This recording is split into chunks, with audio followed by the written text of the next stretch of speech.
এটা হলো দুর্গাপুর ব্যারেলের গেট, যেটা আমাদের মুন্ডেশ্বরী দামোদর নদীতে যে পানি ছাড়ে সেটা এখন এই পানিটাকে বেঁধে রেখেছে।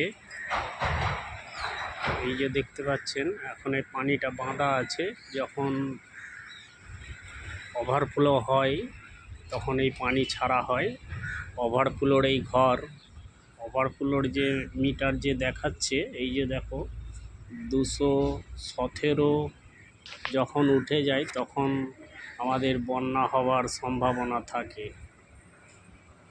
তখন এই ঘরে মেপে পানি ছাড়া হয়। এটা একটা ঘর করা আছে মাপার জন্য।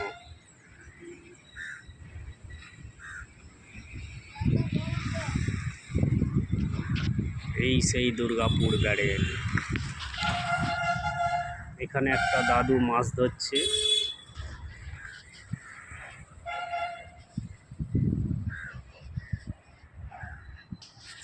আজকে হলো 17ই ফেব্রুয়ারি।